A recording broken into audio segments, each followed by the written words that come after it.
নমস্কাৰ বন্ধু বান্ধৱীসকল আমাৰ ইউটিউব চেনেল ফাষ্ট এডুকেশ্যনলৈ আপোনালোক সকলোকে স্বাগতম জনাইছোঁ। বন্ধু বান্ধৱীসকল, আমি আজি আলোচনা কৰিবলৈ ওলাইছোঁ ভাৰতৰ প্ৰথমটো ৰাজনৈতিক দলৰ বিষয়ে। হয়, ভাৰতৰ প্ৰথমটো ৰাজনৈতিক দল হ'ল ভাৰতীয় জাতীয় কংগ্ৰেছ।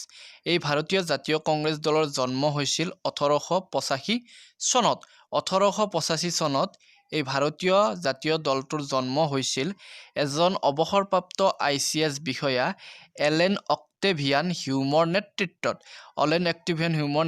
ভাৰতীয় জাতীয় কংগ্ৰেছ দলৰ জন্ম হৈছিল।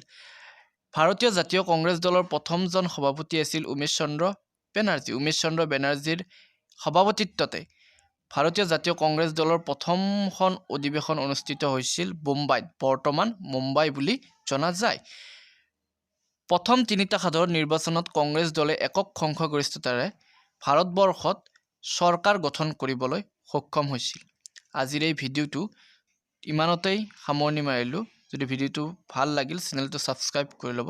ধন্যবাদ। জয় আই অসম।